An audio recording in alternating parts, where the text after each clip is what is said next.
Hey guys, my name is Alexi, and in this video I'm going to be showing you how you can land top internships at top companies even if your grades are bad.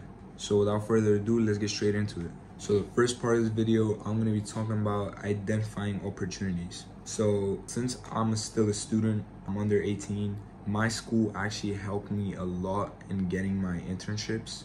Basically what the school did for me, I told them what I want to study in the future, and they gave me a list of the companies which I should apply to. So they gave me a list of some good companies, some mid-tier companies, and I managed to get an internship at all the top companies. So what I'm saying is your school is probably your #1 help if you're getting low grades, because they can give a very good recommendation. If you go to a private school, they could really help you out, as private schools are usually more respected. Another way of identifying opportunities is going for more smaller companies. Smaller companies may also offer you pay, which is one thing better than most of the big companies, because the big companies usually don't pay as much as the smaller ones may be able to. However, you're probably gonna have longer hours and more work to do, so you better be prepared for that. Another way is making sure you're looking for no pay work and just volunteering, because if you're getting low grades, chances are that you're probably not gonna get the best options. So you should always settle for not getting good pay or no pay at all.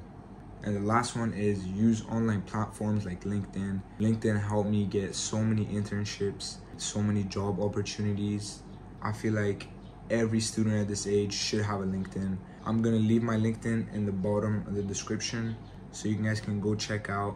If you think I should make another video on how to make your LinkedIn optimized for you to get every single internship, let me know down in the comments. So let's get started to the second part, which is building your resume. So I actually created a CV template for you guys to use. This is the exact CV that I used to get all these top internships. So let's get into it. So obviously at the top of the CV, you're gonna write your full name and then CV. Under that, you're gonna have a personal information section. In that section, you're gonna write your full name, nationality, contact information, and also most importantly, your LinkedIn profile. Once again, if you haven't made a LinkedIn yet, I 100% tell you that you have to make a LinkedIn. It's the most important part.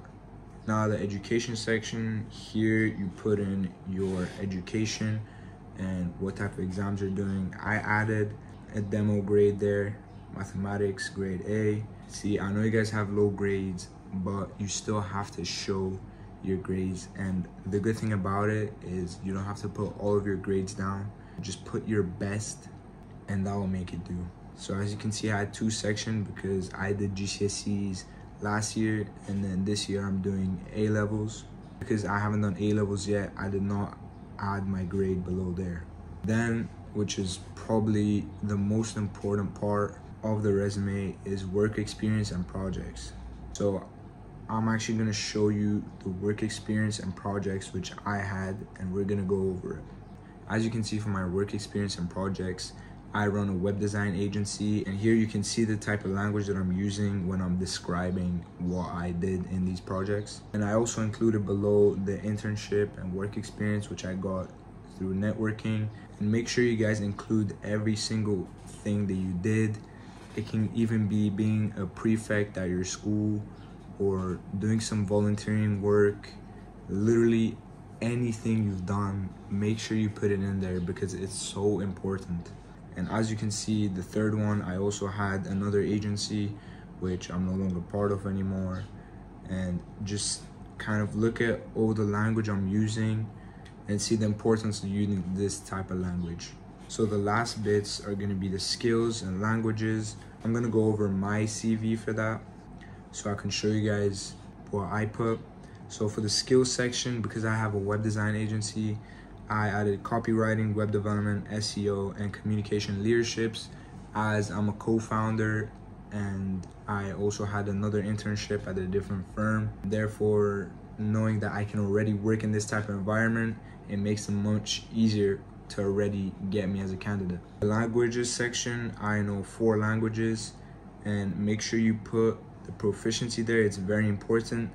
English, I'm a bilingual proficiency. Greek, native speaker. Russian, native speaker. And then French, limited working proficiency. It's very important to show the different languages that you know, even if you barely know it. Make sure you put it and put the right proficiency, as they will catch you on it.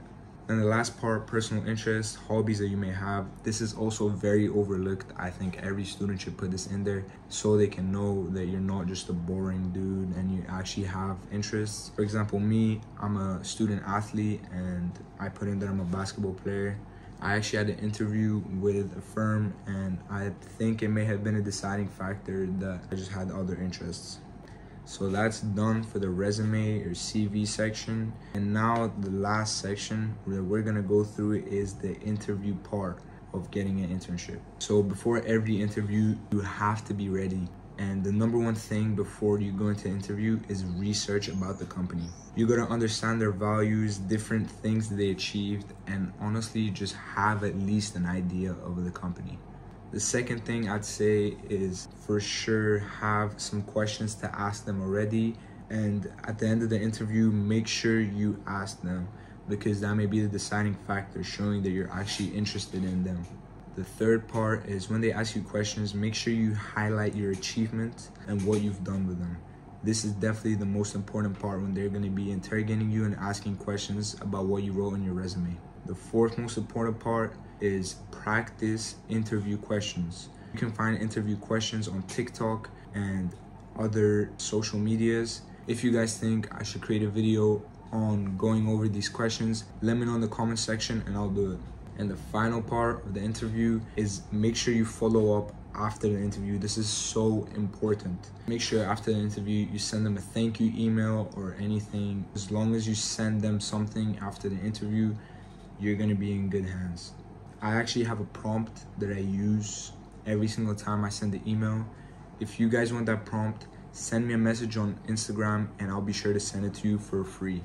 So guys, that's it for the video. I hope you guys enjoyed it and I hope I helped some of you out who are getting bad grades, as I also was one of those guys. I only got serious about school this year because it's A-levels, and this is basically the only year which I had good grades and I couldn't even put it on my CV. So I was stuck with some bad grades on my resume. However, I still managed to land 4 internships at very top firms in my country, which is actually unheard of because no one with the type of grades I had was able to get these type of internships and opportunities. Therefore, I'm grateful, and I want to make sure that every person with low grades doesn't just give up and actually tries and gets an internship. One last piece of advice I would give is if your grades are bad, make sure your extracurriculars are perfect.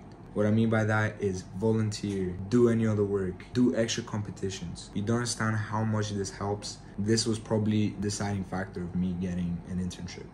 Anyways, thank you all for watching. All my links to my socials are in the description. Be sure to send me a message if you have a question on anything or anything you'd like me to go over. I'd be more than happy to help out. Anyways, thank you all for watching and I'll see you guys next time. Peace out.